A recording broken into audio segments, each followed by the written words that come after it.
saved by what Jesus did on the cross, and their lives demonstrate that their character is being fitted for going to heaven. All right? Plenty of those people, right up until the time Jesus comes or they die, they will not pursue many of the things that you and I are talking about in here. These things, mostly, are not required to go to heaven. And when people try to act like they are, because they find these things out, or this is the way they're working it out with the Lord, or somebody shows them some of these things and they enjoy that kind of spirituality, then they get on a high horse and start talking to other people like the other people are lost. That is just not true. If you never get 3 PhDs, it doesn't mean you aren't educated perfectly well. If you never get a doctorate, it doesn't mean that you're not educated well. If you never get an MBA, and you go through life with your BA in finance, your BS in accounting or whatever, it does not mean you're uneducated and you don't know what you're doing and you're going to fail in business. There's plenty of evidence that you can be a multi-millionaire or even a billionaire without graduating from college. That does not invalidate what's going on in MBA programs. Okay? If you don't ever get a doctorate in nursing, it doesn't mean you're not a good nurse. You could be the best nurse. Florence Nightingale had no doctorate in anything. She didn't go earn a doctorate.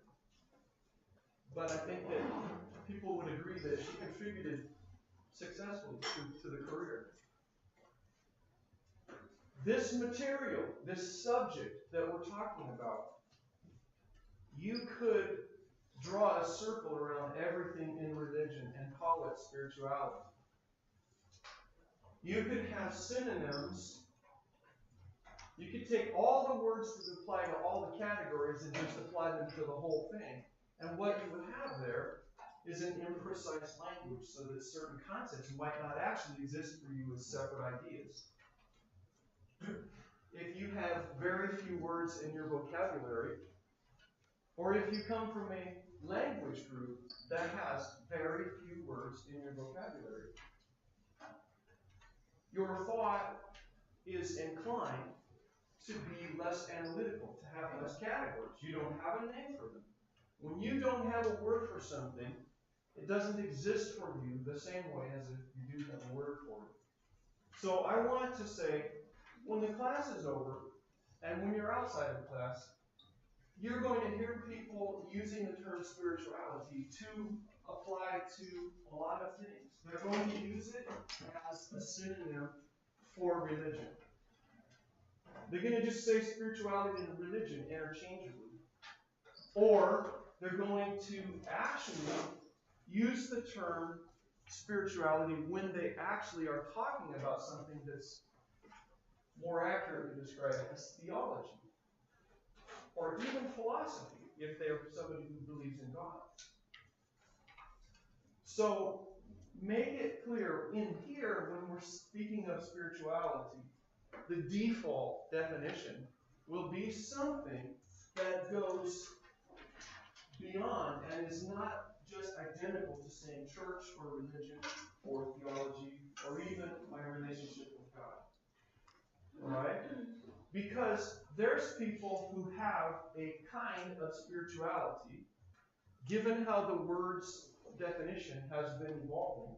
There's people who have an active spiritual life, even a specialized spiritual life, that don't even believe in God. This is not a class in their spirituality. What kind of spirituality is this class? That was from back there. I think it was you. Yes. First. Since you were first out of the gate.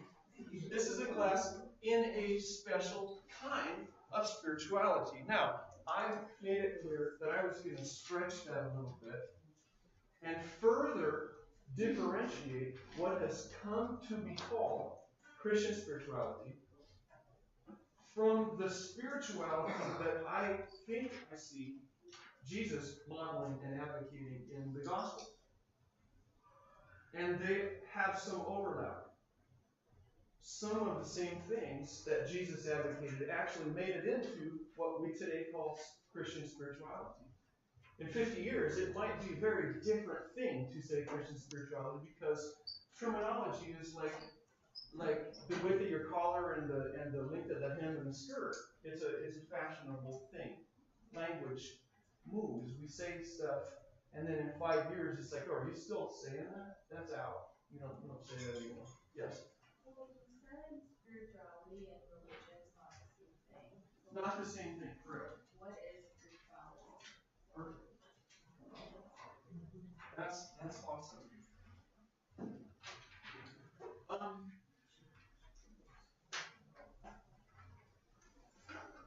We will have multiple definitions, and part of the class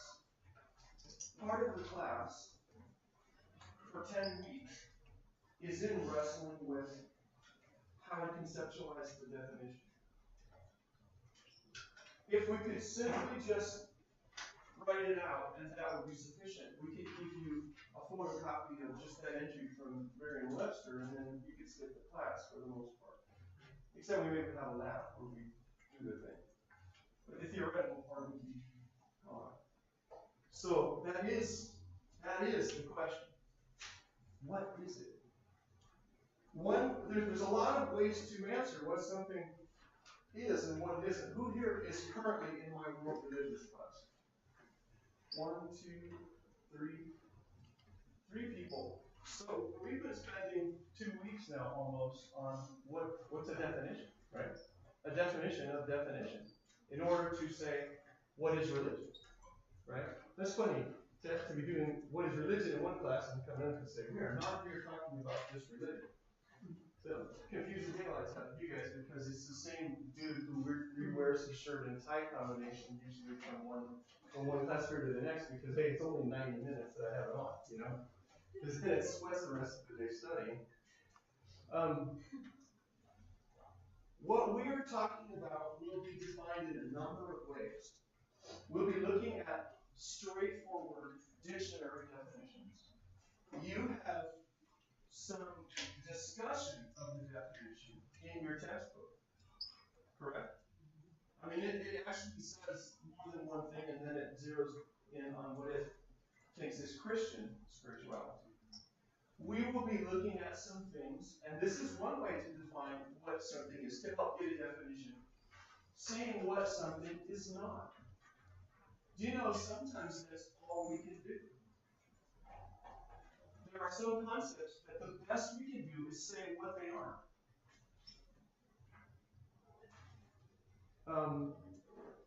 That's really true of defining dark matter. Those of you who have any idea what I'm talking about when I say dark matter, kudos to you, and the rest of you should wiki that at some point at your leisure because it's a big deal. It's a bigger deal, possibly, than regular matter, possibly. And we have no idea what it is, but we can say what it isn't for the most part, and what it might do, but we're not even sure of that. In fact, if it doesn't do that, it might not exist the way we think it does, but it's most probably there. We can look at the words and where they came from, like the whole pneuma connection with spirit. Like the Holy Spirit would be a very special kind of air, or something that's referred to like wind or air. But please keep just one eye out. We'll use the other one to move along. But keep the other eye out. Leave it in, but keep an eye out for for how what we're saying each day and at each point helps to shape your idea of, well, what is this stuff? What is this spirituality? Now, I started by saying something that it isn't exactly. It isn't synonymous with. There's no equal sign between it and your church or your religion or any church or any religion. Although religion can definitely involve spirituality. Some religions they focus maybe mostly on the spiritual aspect of their religion. I would say that today, most Christian churches, it is not their primary focus. Most Christian religion today, it is not their primary focus. I believe, however, it was the primary focus for Jesus. And that there are some things that Christians do, there's some things that Seventh-day Adventists do also, that Jesus emphasized. There are some things, now this is I'm going to say something dangerous. I'm going to say something dangerous because it's so easy to misunderstand and abuse what I'm going to say right now.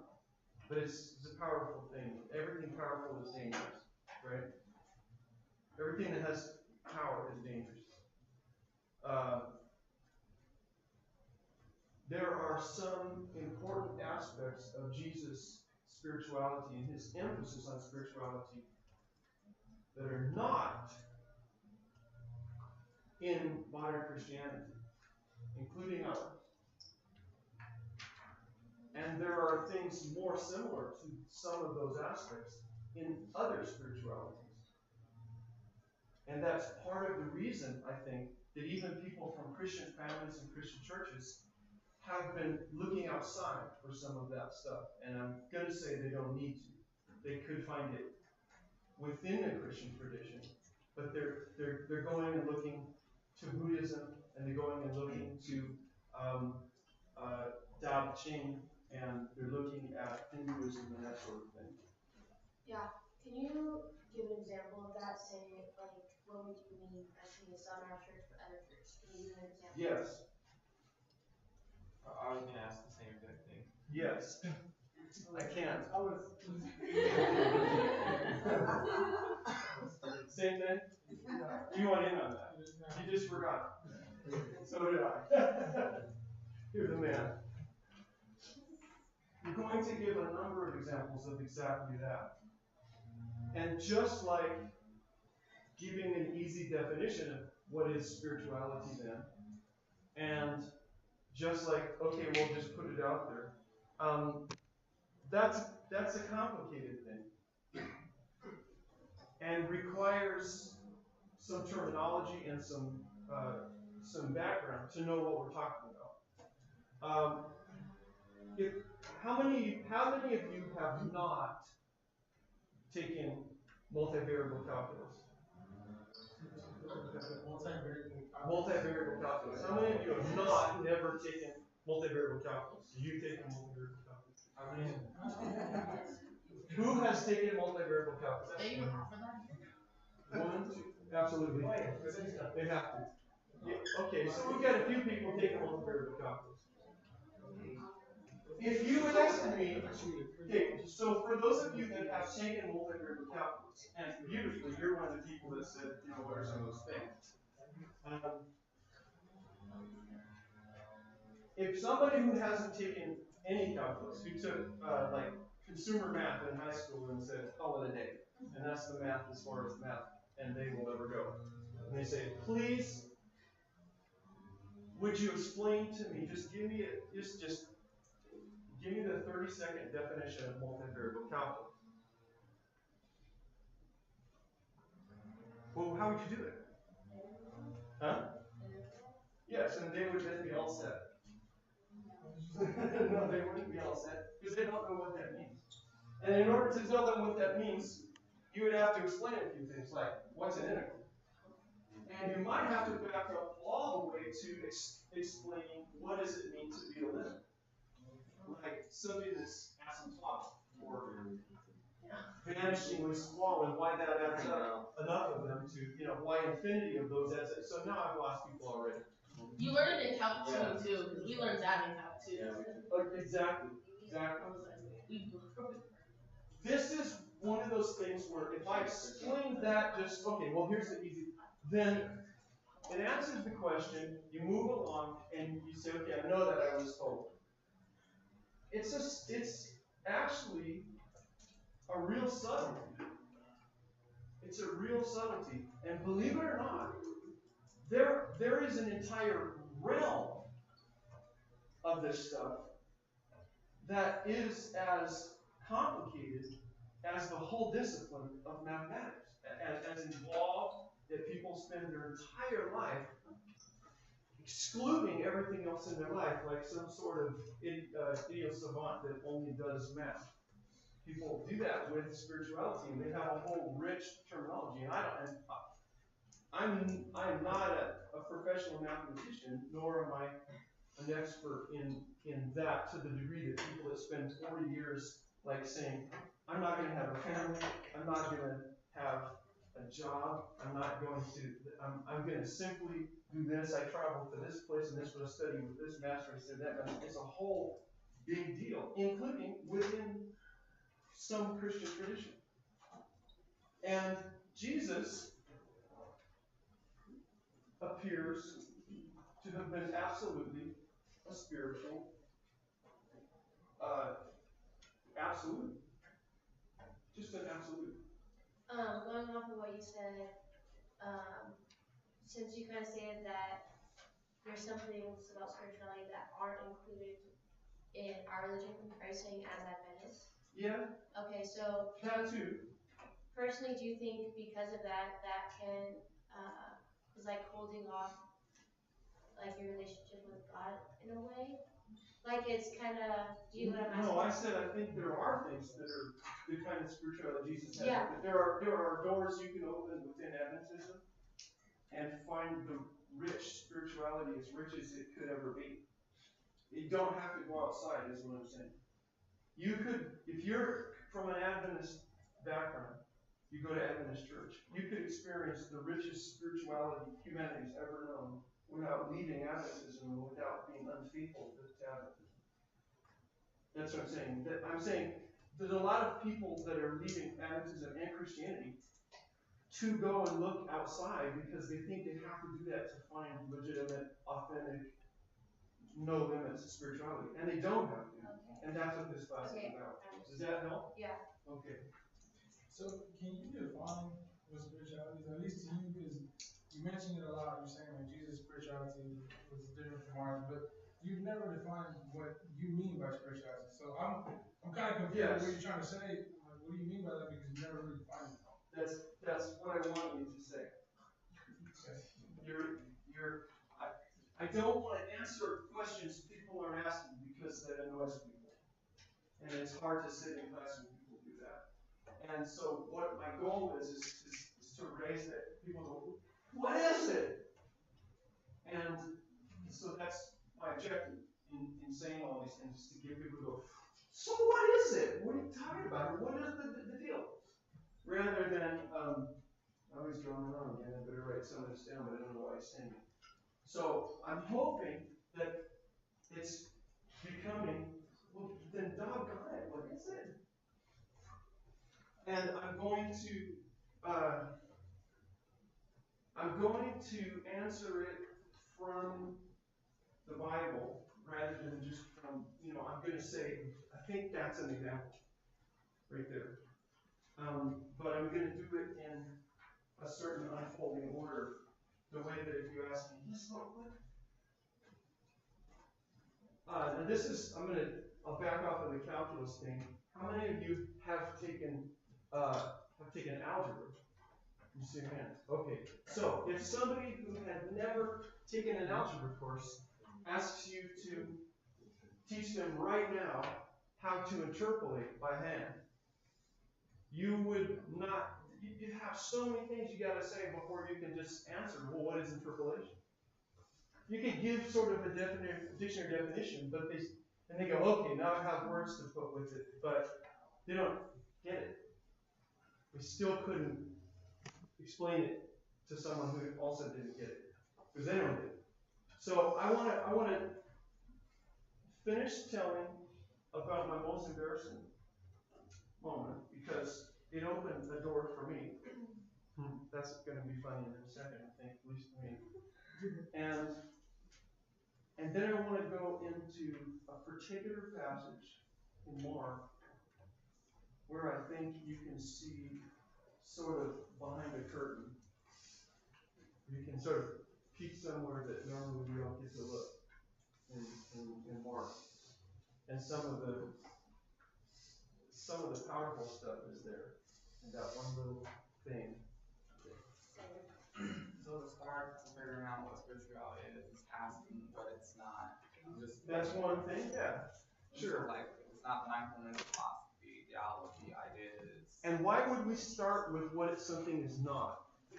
You remember the old proverb you've all heard? I think it was probably on Kung Fu Panda and Karate Kid, in every attempt to explain martial arts, and sort of the kind of Buddhism where you hit people. It's kind of funny, you know, think with a number of non-violent Buddhists that are martial arts experts. It's a funny thing.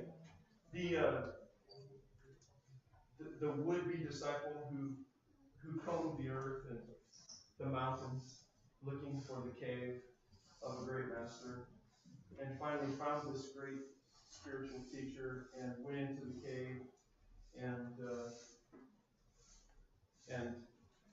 came in and said, "Are you so and so?"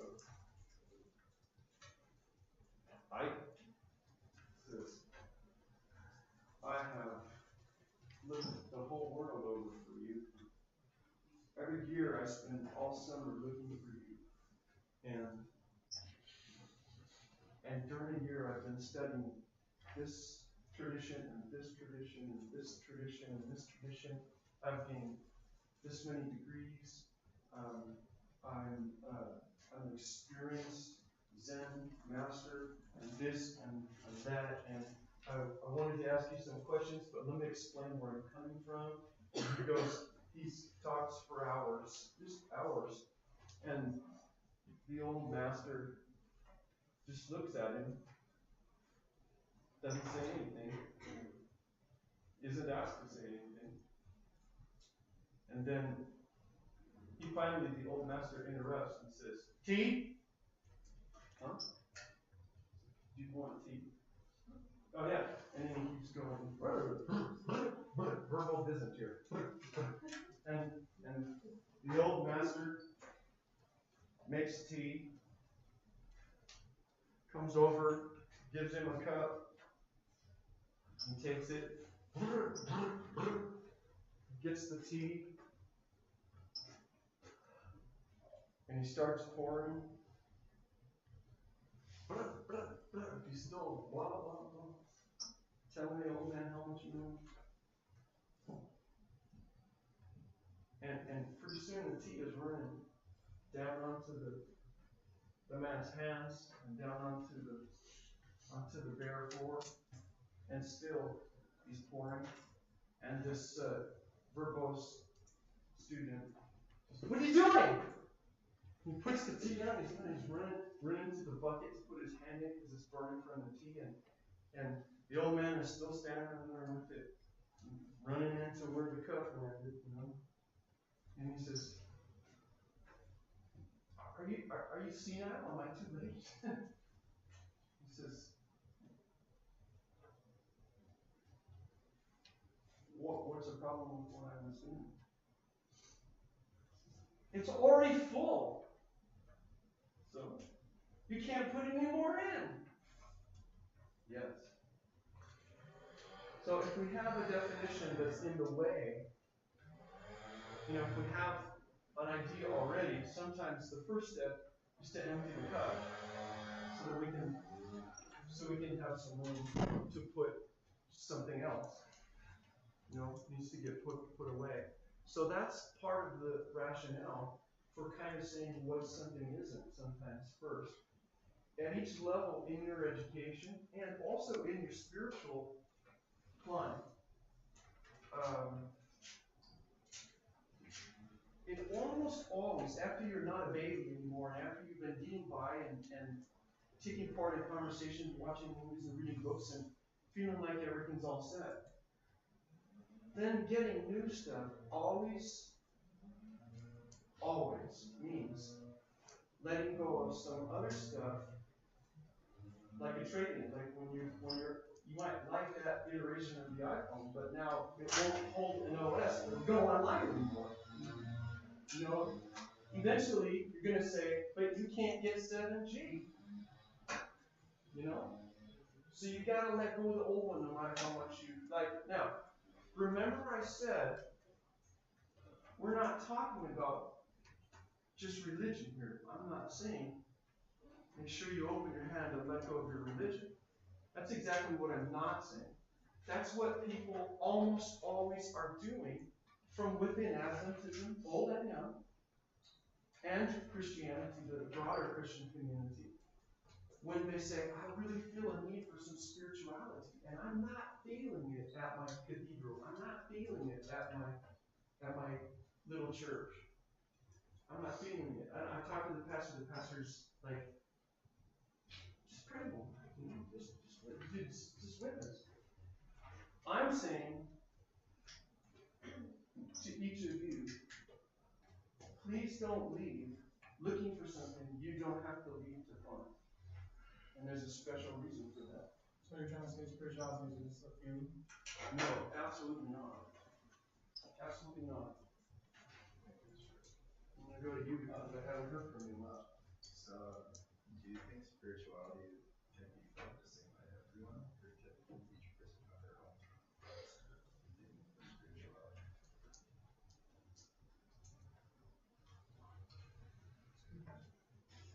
Each person will have their own, and it will be unlike everybody else's in some important ways, but there's some things that will be, you could say, that are common. Just like being conscious and alive. I think you experience each thing differently than I do. If you take a bite of scrambled eggs, and I have a bite of the same batch, I think it will be experienced differently by each of us, but some of it will be in common. We could describe some clearly physical things like, oh yeah, these eggs are runnier than yesterday, or that sort of thing. I know that religion isn't necessarily spirituality, but isn't it, didn't religion kind of come about because people were trying to, almost describe spirituality in, their own way? Some religions did. At the foundation of pretty much every religion, isn't there, a spiritual aspect that people are trying to figure out? Yes and no. And not every. Well, yeah, because everyone has their own religion. Well, and some religions came about in sort of a top-down. I mean, there have been religions who've been devised. And I'm going to say, I'm not going to identify any. I wouldn't be sure which, but I'm going to say I believe there are religions that somebody or somebody's put together on purpose just to get people to believe it. And so that's where the religion came about. Yeah. So others, though, came about from deep spiritual hunger. Yeah. You talked about the definition of spirituality, but would you say, how would you specifically define Christian spirituality? Oh, yes. That I want you to ask that too. And that's what we're doing here. Perfect. Do you think the reason that religion can't define spirituality is because essentially organized religion gets melted down to the rules of this is what we can and cannot do, and this defines that we are this religion? I think it's because they are multiple but overlapping concepts, and we need a word for each to know which one we're talking about, because they're not identical. just because they're not. I mean, do you think the reason we have a different term for tree and shrub is that there's a bit of a difference between them? But you look at some things and go, I can't tell whether that's a tree or a shrub.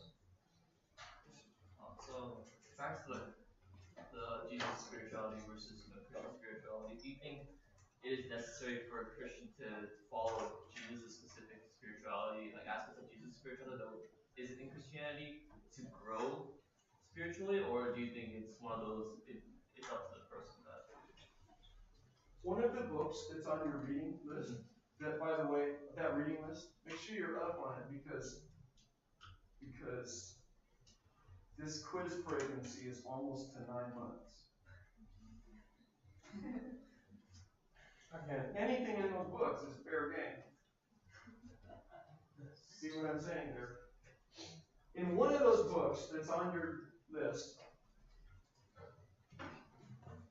by Ellen G. White, remember her?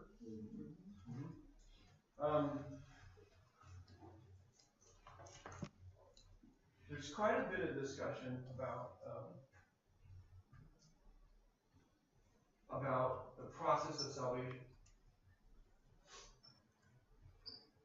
Then she says, and you'll see it when you come to it, that there's people who've never even heard of Jesus or what we've got going, that will find themselves resurrected with all of us going, I'm paraphrasing really literally, but the message is, she says, that they didn't have a Bible, they didn't have a church, right? They were in a group of isolated folks that didn't have any contact with missionaries or anything like that. But they obeyed God's will and God's law that was what they got from observing nature and from direct action of the Holy Spirit in their hearts and their lives. From inside. So I think there's going to be people who are inside our religion that, by the same token, are doing the best with what they have, but it never came about in their lives, however long their lives lasted. Maybe if they lived to be 70 or 80 and they only lived to be 32 or something, then they might have come to that. But they never did get to this stuff Jesus was talking about, like we're going to look at in Mark, which I think is what we're going to sort of focus on in here. And I don't think that's going to cost them anything eternal. I think they're missing something amazing right now. Right now. Do you know that another thing that Ellen White says, and you don't have to go to Ellen White to find it, I mean, it is obvious in what Jesus says. Really obvious in what Jesus says. I'll give you a text today where you can clearly see that it's obvious in what Jesus says. Ellen White says that we don't have to wait until Jesus comes or until we die and get resurrected to live in heaven, to go to heaven. She says we can have it right now. That we can live in the very atmosphere of heaven right now. And that everything that we need to do that is available to us just right at hand. So if you don't do that, and you have to wait for it, but you get there, okay. All's fair, all comes out, I guess. But the amount of extra suffering and the lack of bliss and joy and influence that you could have if you were walking around living in heaven, that's a tragedy to think of not having it when you could, but it's not going to put you in hell. Salvation is another thing. Yes? Can you give examples of how, you said we can live there right now? Yes. Yes. So on one of us, on the way to your woods, like we said last time, with this girl sitting next to me. I'm 13. My birthday's coming up in just a few days. And by the way, one thing I neglected to mention, given it a dimension, that day, that first day, when she asked me to go to the reverse state weekend thing, that Saturday night, that was that first Saturday night of the school year, so here now it's Monday again. I walked away from her, walked sort of the other way so I could think about this and sort of high-five myself, you know. After I found out, I think she's this is for real. And then I got to the lockers, and I've got the little slip with the combination and the locker number, and I got it on my junk to put in the locker in my backpack. And I haven't been to the locker yet, and I try to work it, and I'm trying to work it, and coincidentally, this same young lady, her locker is above mine. It's right above mine. Because the juniors and seniors have their lockers right above, you know, in the upper, and these little halfway lockers. The freshmen and sophomores, they had the little peon lockers down here, the two kind of lockers there. And so I'm the second class dude. And her locker is right above mine because she's a junior and she's 17. I was soon to learn. And I looked up and she was there standing above me looking down and saying, "You need help with this combination?" "Oh, I got it." "Your locker is," and I started to say, "Hey," and she said, "I worked in the office this summer." And then I had butterflies in my stomach. I said, this is one time when I like being stalked like that, you know? It's kind of like, this is working for me. So we're on the bus, and we go to drive to your woods, and I'm conducting my interview for a while. Because I've had this list in my head of things that were deal breakers and things that were, you know, and I'm asking all these questions, and I find some amazing coincidences. Had no idea, and figured out in that conversation that my mother and her father worked together in the Elk Grove Unified School District for years, and already knew who each other was, and I didn't know the connection. I also learned that I had spent the last few weeks of the summer working for her dad, who was the new elementary school principal. I was tearing out old carpet, scraping paint, and cleaning toilets with the pumice stone and stuff like that. And he was my boss, and I didn't realize that. And it got more, you know, just got thicker and thicker and thicker. I found out that because my mom and her dad had worked together, we actually had some common friends that we hadn't ever met before, but we've been to certain people's houses, like even when we were smaller, that were common friends of our parents. It was just bizarre to me. And I found out that one of her dad's best friends was one of my brother's best friends. My brother was 18 years older than me, so that was just completely a mind blower. They just got out of high school together. And it was a place that I went as a child many times, played with his Great Danes that he had, and she had also. I mean, all this came out in this interview, and that she liked very much the same things that I did and everything. And so I was saying, this is lining up pretty well. You know, I thought it was going to take a lot longer to find the right person. Here I am, 13, first day of high school, and I don't know what I was worried about.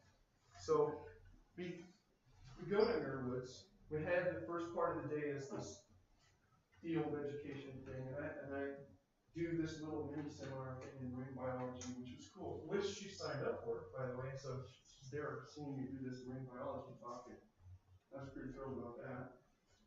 We hung out the whole time. We did a game together. This was the year before, less than a year before it became illegal to do hazing for freshmen. It was actually legal, and staff and faculty actually took part in helping to like throw the freshmen in the ocean and stuff. For real. That was legal. It became illegal before I became a sophomore. Get that. So I had fought my battles with these big, enormous seniors and everything, and I was all full of ocean water, and it was getting toward the end of the day. We had like an hour and a half before dinner, which we were going to eat up in this little grassy park area right by the parking lot above the beach. And we walked down the beach until we came to where there were bluffs and cliffs and tide pools, and climbed way up on one rock and down to where we were maybe 15 or 20 feet above where the sea was crashing on these sharp rocks below, and these birds, and the sun is getting lower and lower and lower, and I'm sitting there not saying much, just smiling inside, and then I said, you will find that I'm not a person who plays games and pretends and that sort of thing. I just say what's what I'm thinking. I don't like keep my cards close, So I'm just gonna just stay straight out. We were talking on the bus and everything, and I can tell that we're gonna end up getting married. I can tell you're gonna be a pastor's wife. We're gonna get married someday. And she said, "What did you can't know that?" I said, well, I'm good with it, and I didn't go after you. Look at all these things you obviously, you said you felt something and everything. I said, I'm just going to be straight. I honestly believe that this is going to happen. She said, well, that's years away. I said, well, of course, I'm 13. She said, I hope you're not crazy or anything. I said, well, you know what? I just say what I think. She said, you're scaring me here. And so I said, well, it's only up to us, really. And have you laid plans now to get together with me and then break up? Because if so, let's just take care of that right now. I don't want to play games. I don't think it's like a entertainment. You can just dance like that. I'm daddy, bro. So you mention the plans to get together and have a good time and then say adios on Sunday food? No. I said, okay. Well, I will never do that. I will pick it up when we come back and pray.